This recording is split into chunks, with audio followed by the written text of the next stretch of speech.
Hello friend, मैं आपका हार्दिक स्वागत करता हूँ अपने YouTube channel smart study classes 209 में। तो जैसा कि आप लोगों को पता है कि क्लासें पहले ही स्टार्ट हो चुकी थी और वो क्लासें चूँकि बीच में बंद कर दी गई थी। इसका रीज़न ये था कि थोड़ी तबीयत ना सही होने के कारण ही क्लासेज है वो बंद कर दी गई थी और आपकी जो रेगुलर क्लासें हैं वो ऑफलाइन डेली चलती हैं। ठीक है, जो रेगुलर क्लासें हैं यूपी पॉलिटेक्निक इंट्रेंस एग्जाम की जो ऑफलाइन क्लासें हैं वो डेली चलती हैं। ऑनलाइन ना चलने का रीज़न ये होता है कि जैसे कि तबीयत ना सही होने के कारण ऑनलाइन लेने में थोड़ी दिक्कत होती है। तो जैसे कि आप लोग थंबनेल में देख ही रहे हो कि यूपी पॉलिटेक्निक इंट्रेंस एग्जाम 2024 जो कि फिजिक्स एंड केमिस्ट्री की जो इम्पोर्टेंट क्लास है, ये बहुत ही ज़्यादा इंपॉर्टेंट क्लास है और इसमें हम मिक्स क्वेश्चन लाए हुए हैं फिजिक्स और केमिस्ट्री के, जो कि 10 क्वेश्चन है। ठीक है, कितने क्वेश्चन है? 10 क्वेश्चन है। कितने क्वेश्चन है? आपके 10 क्वेश्चन है। ठीक है, 10 क्वेश्चन है, इसलिए लेकर आया हूँ। तो आप लोगों को ध्यान देना है कि सबसे ज़्यादा संख्या में लाइव आना है और लाइव आने से और कमेंट में ये भी बताना है कि जो क्वेश्चन मतलब कितने बार अगर आपने मतलब प्रैक्टिस सेट किया होगा। प्रैक्टिस सेट की एक बुक आती है जो कि उसका नाम भी बताऊँगा। वो बुक आप लोग जिसके पास नहीं है वो लोग बुक ले लें और लेने से ज़्यादा से ज़्यादा रिवीजन करें। ठीक है, रिवीजन जो क्वेश्चन, क्योंकि क्वेश्चन क्या होता है कि कोई ज़्यादा हार्ड नहीं होता, हार्ड क्वेश्चन नहीं आता है। ठीक है, हाई स्कूल से लेवल से होता है। तो आप लोग ज़्यादा से ज़्यादा क्वेश्चन को मतलब प्रैक्टिस करें। ठीक है, प्रैक्टिस विथ रिवीजन। और एक आपको फार्मूला बताऊंगा जो कि बहुत ही ज़्यादा इंपॉर्टेंट है। तो जैसा कि आप लोग थंबनेल में यही भी देख रहे हैं कि आज जो क्लास है वो बहुत ही ज़्यादा इंपॉर्टेंट है। और अब आज से ये बता दूं कि आपकी जो क्लासें हैं वो रेगुलर चलेंगी। ठीक है, रेगुलर क्लास चलेंगी। अभी तो मैं सिर्फ बता दे रहा हूँ कि अभी तो सिर्फ मैं आपको क्या करूँगा कि अभी 10-15 दिन आपको ऐसे मिक्स क्वेश्चन करवाऊँगा।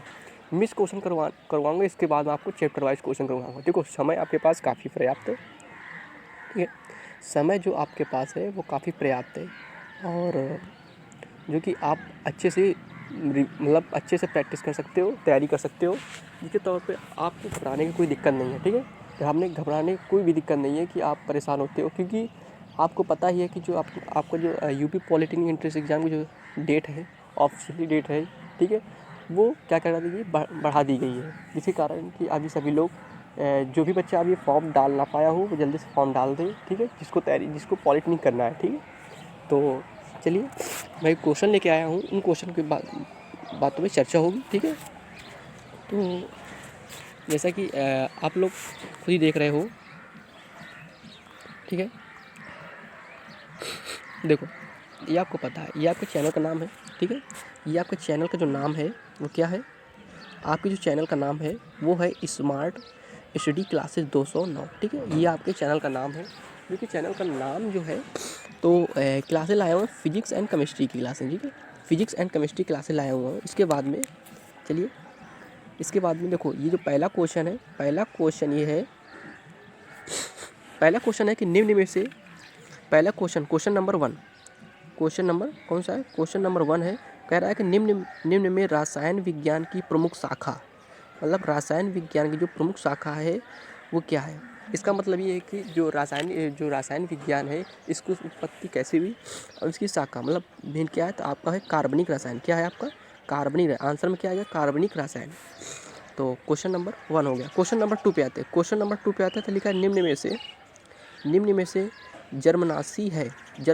ठीक है, जर्मनासी है तो इसका जो आंसर होगा वो आंसर है क्लोरोबेंजीन कॉमा डेटॉल। ठीक है, आंसर क्या है? आंसर नंबर है क्लोरोबेंजीन एंड डेटॉल है। ठीक है, इसके बाद में क्वेश्चन नंबर 3 पे आते हैं। क्वेश्चन नंबर कितने पे आते हैं? क्वेश्चन नंबर 3 पे आते हैं। तो क्वेश्चन नंबर 3 पे आते हैं तो क्वेश्चन नंबर 3 पे आते हैं तो कह रहा है, क्वेश्चन नंबर 3 कह रहा है प्रकृति में जल किस अवस्था में मिलता है? जो प्रकृति में होता है ये जल किस अवस्था में मिलता है? तो आंसर नंबर आपका है, आंसर नंबर है कि ठोस अवस्था में मिलता है, द्रव अवस्था में मिलता है और गैस अवस्था में मिलता है। देखो, इसका जो प्रोसेस होता है जल का, ये कैसा होता है? ये चक्रीय होता है। कैसा होता है? चक्रीय होता है। जैसे कि अगर मान लो आपके पास जल है, क्या है? सपोज दैट आपके पास मान लो ये आपके पास क्या है? मान लो ये है, एक सपोज जल है। ठीक है, ये मान लो जल है। ठीक है, ये क्या है? आपके पास जल है। ठीक है, तो जल है, अगर इस जल को आप ज़्यादा से ज़्यादा क्या कर दो, क्या कर दो, गर्म कर, मतलब ज़्यादा से ज़्यादा क्या कर दो, ठंडा कर दो। क्या कर दो, ठंडा कर दो, ठीक है। जब ठंडा कर दोगे, ठीक है, क्या कर दोगे, ठंडा कर दोगे। तो जब ठंडा करोगे तो आपका क्या बन जाएगा, बर्फ़ बन जाएगा, ठीक है। तो जल पहले अवस्था में किस अवस्था में था, द्रव अवस्था में था, ठीक है। पहले जो आपके पास जो जल था वो द्रव अवस्था में था। इसके बाद जब उसको क्या कर दिया, अधिक उसका जो टेम्परेचर है जल का वो क्या कर दिया, बिल्कुल स्लो कर दिया है, अर्थात 0 डिग्री सेल्सियस कर दिया गया। 0 डिग्री सेल्सियस मतलब उस ताप को घटा दिया गया। ताप को घटाने के बाद में तो वो क्या अवस्था में आ गया, ठोस अवस्था में गया, ठोस अवस्था में आ गया, ठीक है। जल क्या हो गया, ठोस अवस्था में। जब ठोस अवस्था में तो वो किसका आकार लेगा, बर्फ़ बन जाता है। क्या बन जाता है, बर्फ़ बन जाए। इसके बाद जो बर्फ़ होगा उस बर्फ़ को क्या करेंगे हम, अधिक ज़्यादा ताप देंगे। क्या देंगे, टेम्परेचर, अधिक ज़्यादा ताप देंगे, ठीक है, ठीक है। जब ताप देंगे उसे, तो ताप देने पर क्या होता है कि वो अधिक से ज़्यादा ही क्या हो जाएगा, अधिक ज़्यादा वो किसका, वो क्या बन जाएगा, बहुत ही ज़्यादा क्या हो जाएगा। जब अधिक ज़्यादा ताप देंगे तो वो क्या होगा, गैस अवस्था में, ऐसे करके गैस अवस्था में बन जाएगा और वो क्या कर जाएगा, उड़ जाएगा। तो जो हमारा जल जो होता है वो हमारा कितने अवस्था में होता है, 3 अवस्था में होता है। पहला होता है ठोस अवस्था में, दूसरा होता है द्रव अवस्था में, तीसरा होता है गैस अवस्था में, ठीक है। इसके बाद क्वेश्चन नंबर 4 पे आते हैं। क्वेश्चन नंबर 4 पे आते हैं। क्वेश्चन नंबर 4 पे क्या कह रहा है, क्वेश्चन नंबर 4 पे ये कह रहा है कि अंतरा अणुक बल अधिक होता है। अंतरा अणुक बल मतलब होता है जो उसका, अंतरा अणुक बल का मतलब ये होता है कि वो जो वस्तु है उस पर कितना ज़्यादा बल, अंदर से कितना ज़्यादा मजबूत होता है, उसका अंतरा अणुक बल होता है, वो कितना होता है, अंतरा अणुक बल होता है, वो होता है किस में अधिक होता है, ठोस में होता है, ठीक है। जैसे क्वेश्चन नंबर 5 में आता है, तो क्वेश्चन नंबर 5 में आता है, कह रहा है अंतराणुक स्थान अधिक होता है, तो वो होता है गैस में, ठीक है। किस में होता है, गैस में। इसके अलावा क्वेश्चन नंबर 6 पे आते हैं। क्वेश्चन नंबर 6 पे आते हैं। क्वेश्चन नंबर 6 पे आते हैं, तो कह रहा है जिस ताप पर द्रव का वाष्प दाब वायुमंडलीय दाब के बराबर हो जाता है, ठीक है, दाब के बराबर हो जाता है, ठीक है। तो किसके बराबर हो जाता है, क्वथनांक के बराबर हो जाता है। इसके बाद में क्वेश्चन नंबर आते हैं। क्वेश्चन नंबर 7 पे। क्वेश्चन नंबर 7 में कह रहा है कि प्रेशर कुकर में खाना जल्दी क्यों पक जाता है, ठीक है। प्रेशर कुकर में खाना जल्दी क्यों पक जाता है, क्योंकि आंसर इसका ये है कि जल का क्वथनांक बढ़ जाता है, ठीक है। जल का जो क्वथनांक है वो बढ़ जाता है और बढ़ने के कारण जो प्रेशर कुकर में जो खाना इसलिए जल्दी पक जाता है। इसके बाद आंसर आपका यह है कि जल का क्वथनांक बढ़ जाता है, जिसके कारण जो खाना होता है वो जल्द ही पक जाता है। इसके बाद क्वेश्चन नंबर 8 है। क्वेश्चन नंबर 8 कह रहा है निम्नलिखित में से रासायनिक परिवर्तन, कह रहा है निम्नलिखित में से रासायनिक परिवर्तन नहीं है। क्या नहीं है, वाष्प का बनना, ठीक है। वाष्प का बनना जो होता है वो रासायनिक परिवर्तन नहीं है, ठीक है। रासायनिक परिवर्तन क्या होता है, क्योंकि रासायनिक परिवर्तन कैसे पहचानेंगे और भौतिक परिवर्तन कैसे पहचानेंगे। इसका मतलब देखो ऐसे समझ लो, भौतिक परिवर्तन जो होता है वो हमें मतलब दिखाई देता है, ठीक है। भौतिक परिवर्तन होता है वो हमें दिखाई देता है, ठीक है। जैसे कि मान लो जल है, ठीक है। अब जल जो होता है वो जल जो होता है, जल पहले अवस्था में किस अवस्था में पाया जाता है, जल जो होता है पहले द्रव अवस्था में पाया जाता है, ठीक है।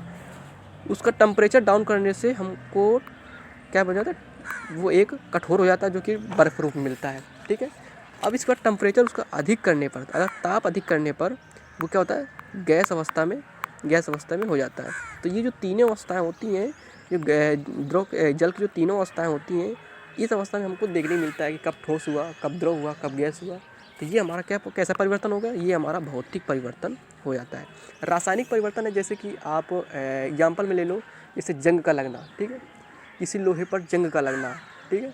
क्या होता है कि लोहे पर जंग कैसे लगती है, लोहा में जंग लगती है तो उसमें क्या होता है, पानी पड़, जैसे पानी पर, तो पानी पड़ने के बाद में वो जो वायु से क्रिया करनी है, ठीक है, वायु से क्या कर लेता है, क्रिया कर लेता है। और क्रिया करने के बाद में, ठीक है, क्रिया करने का अंदर उस जो जंग को अंदर खदेड़ता रहता है, मतलब कि उसको क्या कहता था, बिल्कुल उस लोहा को क्या कहता है, अंदर बिल्कुल उसके खदेड़ता रहता है। खदेड़ता का मतलब ये होता है कि जिसको अंदर ख़राब करता रहता है। अब वही जो लोहे के जो अंदर वो होती है, प्रक्रिया होती है, वो होती है रासायनिक परिवर्तन, ठीक है। इसके बाद में आपको आता है, कह रहा तो आंसर हो गया वाष्प का बनना। क्वेश्चन नंबर 8 तक क्या था कि निम्नलिखित में से रासायनिक परिवर्तन नहीं है, तो रासायनिक परिवर्तन नहीं है तो क्या हो गया, आंसर हो गया वाष्प का बनना, इसके बाद क्वेश्चन नंबर 9 कह रहा है। क्वेश्चन नंबर 9 ये कह रहा है नौसादर और नमक, क्या कह रहा है, नौसादर और नमक को पृथक, देखो यहाँ है अलग, ठीक है, यहाँ क्या है, यहाँ कह रहा है अलग, ठीक है, यहाँ कह रहा है अलग, अलग किस विधि द्वारा किया जाता है। नौसादर जो आपने जो ब्लैक सॉल्ट खाया होगा, ब्लैक सॉल्ट जैसे कि काला नमक जिसको बोलते हैं, तो उसी को बोलते हैं नौसादर। और जो नमक होता है वो आप आयोडीन वाला ये सब होता है, ठीक है, तो वो पृथक मतलब अलग किया जाता है किस विधि द्वारा, तो ये होता है ऊर्ध्वपातन द्वारा। ऊर्ध्वपातन द्वारा किसी विधि होती है इसके द्वारा इस नमक को क्या कहते हैं, अलग किया जाता है। इसके बाद क्वेश्चन नंबर 10 में आते हैं। क्वेश्चन नंबर 10 में आते हैं, क्वेश्चन नंबर 10 में आते हैं केमिस्ट्री का जो क्वेश्चन है वो लास्ट क्वेश्चन है। तो कहता है परमाणु क्रमांक बराबर होता है, क्या कह रहा है, कह रहा है परमाणु क्रमांक, जो परमाणु क्रमांक होता है वो बराबर किसके होता है, तो वो होता है, आंसर आपका है इलेक्ट्रॉनों की संख्या के। जो इलेक्ट्रॉनों की संख्या के होता है वो कैसा होता है, बराबर होता है, ठीक है, ठीक है। इसके बाद में अब आते हैं फिजिक्स में, किस में आते हैं, फिजिक्स में। तो फिजिक्स में आते हैं तो क्वेश्चन नंबर पहला कह रहा है फिजिक्स का, क्या कह रहा है, क्वेश्चन नंबर पहला कह रहा है कि बल आ गुण टाउ तथा बल एफ तथा दूरी डी में संबंध क्या होता है। तो इसका जो संबंध होता है तो वो संबंध होता है टाउ बराबर एफ इंटू डी होता है। क्या होता है, टाउ बराबर एफ इंटू डी होता है। क्या होता है, टाउ बराबर एफ इंटू डी होता है। तो आंसर हो गया टाउ बराबर एफ इंटू डी। इसके बाद अगला क्वेश्चन है क्वेश्चन नंबर दूसरा। क्वेश्चन नंबर दूसरा कह रहा है कि न्यूटन का गति का प्रथम नियम दर्शाता है। देखो न्यूटन के 3 नियम होते हैं। न्यूटन के 3 नियम, पहला नंबर होता है न्यूटन का जो प्रथम नियम होता है वो प्रथम नियम होता है जड़त्व का नियम, ठीक है। दूसरा नियम जो होता है न्यूटन का दूसरा नियम होता है वो दर्शाता है आपका किसका, बल का नियम, ठीक है, बल, ठीक है। तीसरा नियम जो होता है क्रिया प्रतिक्रिया का नियम दर्शाता है। तो न्यूटन के कितने नियम होते हैं, न्यूटन के 3 नियम होते हैं। पहला होता है प्रथम नियम जो कि जड़त्व का नियम दर्शाता है, दूसरा नियम होता है वो बल पर आधारित होता है, तीसरा नियम होता है वो क्रिया प्रतिक्रिया पर आधारित होता है। तो न्यूटन कितने नियम हो गए, न्यूटन के 3 नियम होते हैं, ठीक है। तो क्वेश्चन नंबर दूसरे का आपका आंसर पता चल गया, जड़त्व का नियम होता है, ठीक है। इसके बाद क्वेश्चन नंबर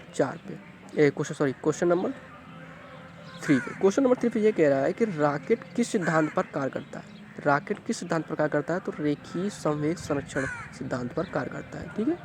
इसके बाद कह रहा है क्वेश्चन नंबर 4 में ये कह रहा है परम शून्य ताप कितना होता है। तो जो परम शून्य ताप होता है तो वो होता है 0 डिग्री केल्विन, ठीक है, परम शून्य ताप, ठीक है, कितना होता है, 0 डिग्री केल्विन होता है। फिर क्वेश्चन नंबर 5 है, कह रहा है वेग परिवर्तन दर को क्या कहते हैं। तो वेग परिवर्तन दर को उसे त्वरण कहते हैं। क्या कहते हैं, त्वरण कहते हैं। वेग परिवर्तन की दर को त्वरण कहते हैं, ठीक है। तो वेग परिवर्तन दर को त्वरण कहते हैं। वेग का फार्मूला क्या होता है, वेग का जो फार्मूला होता है वो होता है मीटर प्रति सेकेंड, ठीक। अब कह रहा है वेग परिवर्तन दर, तो वेग परिवर्तन मतलब क्या कि उसके वेग परिवर्तन जो फार्मूला हो जाएगा ये हो गया आपका वेग का, और वेग परिवर्तन का जो फार्मूला हो जाएगा जिसका अर्थात त्वरण को हम हमेशा ए से प्रदर्शित करते हैं। किससे प्रदर्शित करते हैं, त्वरण को हमेशा सदैव हम किसे प्रदर्शित करते हैं, ए से, ठीक है, ए से। तो जो ए से प्रदर्शित करते हैं तो इसका होता है वेग में परिवर्तन, अर्थात इसका हो जाएगा मीटर प्रति सेकंड का स्क्वायर, अर्थात ये हो जाएगा मीटर हो जाएगा एम अपान क्या हो जाएगा, एम अपान टी का स्क्वायर, ठीक है। क्या हो जाएगा, ए बराबर एम अपान टी का स्क्वायर, ठीक है, ये हो जाएगा। इसके बाद होगा तो वेग परिवर्तन दर को क्या कहते हैं, त्वरण कहते हैं। तो वेग परिवर्तन दर को तो त्वरण कहते हैं, ठीक है, ठीक है। वेग का फॉर्मूला पता है कि v बराबर क्या होता है, v बराबर होता है क्या होता है, v बराबर होता है मीटर प्रति सेकंड, ठीक है, ठीक है। और त्वरण का होता है, त्वरण क्या होता है, त्वरण का होता है ए बराबर मीटर प्रति सेकंड का स्क्वायर, ठीक है, सेकंड का स्क्वायर होता है, ठीक है, ठीक है। अब ये जो देखो ये तो यह है मात्रक, ठीक है, ये मात्रक है। इस मात्रक से फार्मूला निकाल लो, फार्मूले से मात्रक, ठीक है। अगर आपको मात्रक पता है तो फार्मूला निकल आता है, और अगर फार्मूला पता है तो उसका मात्रक भी निकल आता है। इसके बाद क्वेश्चन नंबर आते हैं 6 पे, क्वेश्चन नंबर 6 पे आते हैं, ठीक है। क्वेश्चन नंबर 6 पे आते हैं। कह रहा है किस रंग का प्रकीर्णन सबसे अधिक होता है, तो वो होता है बैगनी रंग का। ठीक है, क्वेश्चन नंबर 6 में किस रंग का प्रकीर्णन सबसे अधिक होता है, तो वो होता है बैगनी रंग का। फिर क्वेश्चन नंबर 7 में कह रहा है किस रंग का प्रकीर्णन सबसे कम होता है, वो होता है लाल रंग का। इसके बाद क्वेश्चन नंबर आते हैं 8 पे। क्वेश्चन नंबर 8 कहता है अवतल लेंस से बने प्रतिबिंब का आवर्धन सदैव होता है 1 से कम। और क्वेश्चन नंबर 9 कह रहा है बल का एसआई मात्रा क्या होता है, तो बल का साधन किलोग्राम मीटर प्रति सेकंड स्क्वायर। और बल का जो सूत्र होता है, बल का जो फार्मूला होता है, तो वो क्या होता है, वो होता है बल का फार्मूला होता है F बराबर किससे, ma। ठीक, इससे निकाला गया है, इससे ये फार्मूला निकाला गया है। ठीक है, इसके बाद करेंगे, इसका कह रहा है कि किसी वस्तु का जड़त्व तो निर्भर करता है वस्तु के द्रव्यमान पर। ठीक है, वस्तु के द्रव्यमान पर उसकी जड़ता को निर्भर करता है। क्वेश्चन नंबर हो गया 10। ठीक है, तो आई होप ये जो क्वेश्चन है आपको अच्छे समझ में आए होंगे। ठीक है, इसी प्रकार ये क्वेश्चन सभी देखो, फिजिक्स के 10 क्वेश्चन और केमिस्ट्री के भी 10 क्वेश्चन है, और ये इम्पोर्टेंट क्वेश्चन है, आप सभी लोग इनको पढ़ें। ठीक है, अच्छे से। ठीक है, तो और हमारे चैनल को लाइक करें, सब्सक्राइब करें, शेयर करें। ठीक है, और कमेंट भी करें, ताकि ये भी पता चले कि जो कोई भी क्वेश्चन आपको डाउट लगता है। देखो 10 क्वेश्चन बताए हैं, 10 क्वेश्चन फिजिक्स के, 10 क्वेश्चन केमिस्ट्री के, और इसमें किसी भी क्वेश्चन में आपको डाउट लगता है कि ये क्वेश्चन ऐसा नहीं ऐसा होगा, तो आप ज़रूर कमेंट करके बताएं। ठीक है, और ये जो क्लासें हैं रेगुलर क्लास चलेंगी, तो अभी कम से कम आपको बता दूं कि कम से कम अभी 10 दिन, ठीक है, 10 दिन जो क्लासें हैं वो आपकी मिक्स क्वेश्चन पर ही चलेंगी। इसके बाद आपका प्रैक्टिस सेट, ठीक है, ओरिजिनल प्रैक्टिस सेट, ठीक है, ओरिजिनल जो प्रैक्टिस है वो आपका, ठीक है, चलेगा। ठीक है, ओरिजिनल प्रैक्टिस सेट वो आपका 1 अप्रैल से चलेगा। ठीक है, ओरिजिनल प्रैक्टिस सेट 1 से 1 अप्रैल से चलेगा। ठीक है, याद रखना। और सभी क्वेश्चन देखो, अभी क्या है कि अभी केवल आपको ऐसे कराना है, इसके बाद में आपको क्या कराएंगे, अप्रैल से आपको प्रैक्टिस सेट तो करवाएंगे। ठीक है, प्रैक्टिस से लेकर अप्रैल तक करवाएंगे। ठीक है, इसके बाद आपको चैप्टर वाइज भी करवाएंगे। ठीक है, चैप्टर वाइज भी करवाएंगे। ठीक है, चैप्टर वाइज भी करवाएंगे, आप लोग पढ़ें। ठीक है, और ये जो चैनल है, क्या चैनल है, स्मार्ट, ठीक है, स्मार्ट स्टडी क्लासेज। ठीक है, क्लासेज 209। ठीक है, इसको बहुत ही आगे ज़्यादा बढ़ाने का प्रयास करें। ठीक है, इसका मतलब बढ़ाने का मतलब ये होता है कि सबसे ज़्यादा लोगों के पास पहुँचाएँ। ठीक है, ताकि जो तैयारी कर रहे हैं उनको ये क्वेश्चन मिले और उनकी तैयारी अच्छे से हो। ठीक है, बस यहीं से मैं अपनी क्लास को विराम देता हूँ। ठीक है, थैंक यू।